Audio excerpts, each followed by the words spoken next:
آج کا ہمارا موضوع ہے سیرپ ڈوفلیک۔ سیرپ ڈوفلیک، اس میں جو دوا پائی جاتی ہے اسے لیکٹرولوز کہتے ہیں۔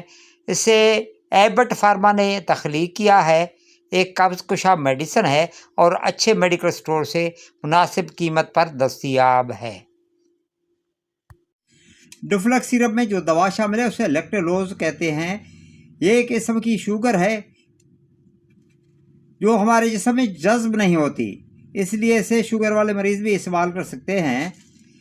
یہ کام اس طرح کرتی ہے کہ جب یہ ہماری آنتوں میں پہنچتی ہے تو یہ پارٹیکل میں تقسیم ہو جاتی ہے اور جسم کے مختلف حصوں سے پانی کو کھینچ کر آنتوں میں لانے میں مدد دیتی ہے، جس کی وجہ سے پاخانہ سافٹ رہتا ہے اور نرم ہو جاتا ہے۔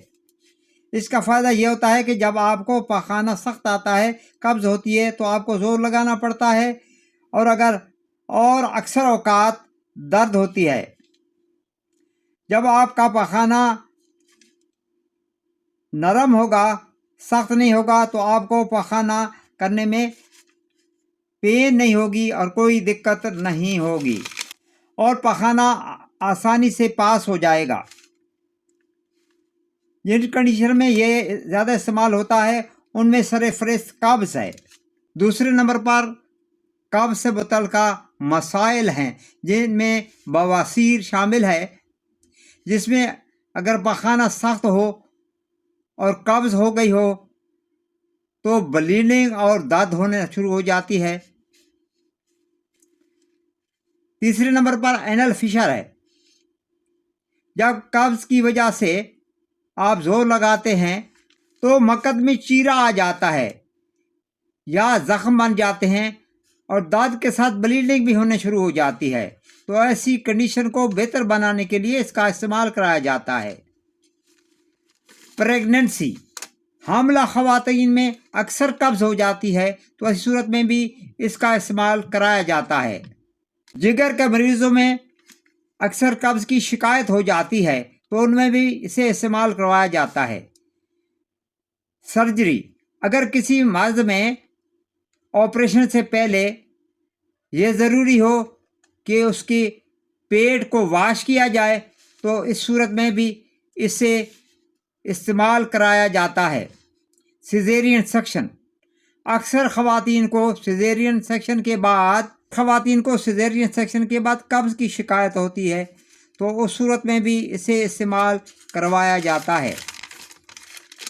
انیما، شدید قبض کی صورت میں جب اورلی لینے سے کوئی افاقہ نہ ہو تو اس سے انیما بھی کیا جاتا ہے۔ جگر کی شدید خرابی کی صورت میں جو مریض کوما میں چلے جاتے ہیں، دماغی توازن ان کا ٹھیک نہیں رہتا، ان میں بھی اسے استعمال کروایا جاتا ہے۔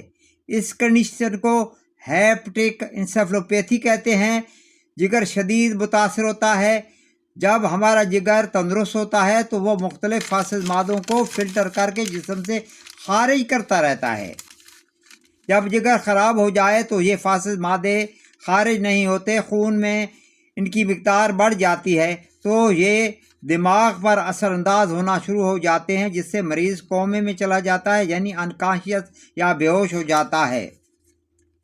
سب سے پہلے نمبر پر امونیا آتا ہے، جس کی مقدار اس میں بہت بڑھ جاتی ہے، جس کی وجہ سے دماغی کوما شروع ہو جاتا ہے۔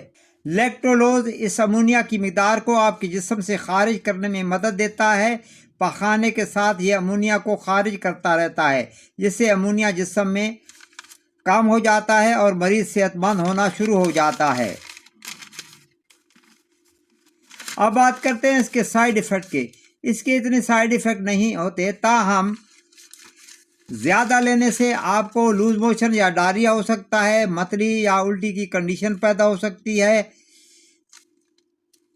اب بات کرتے ہیں اس کی ڈوز کی۔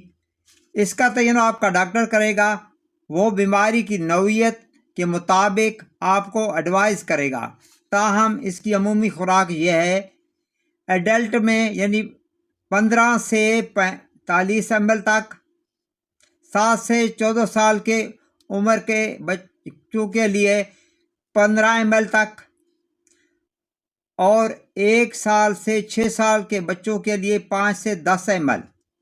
اور اسے چھوٹے بچوں یعنی 1 سال سے کم عمر کے بچوں کے لیے 5 ml۔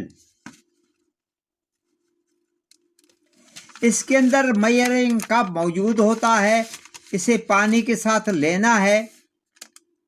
ویڈیو اچھی لگے تو اسے لائک کر دیجیے گا، شیئر کر دیجیے گا، تاکہ آپ کو ایسی ویڈیو دیکھنے کو ملتی رہیں۔ آپ کی سماعتوں کا بہت بہت شکریہ۔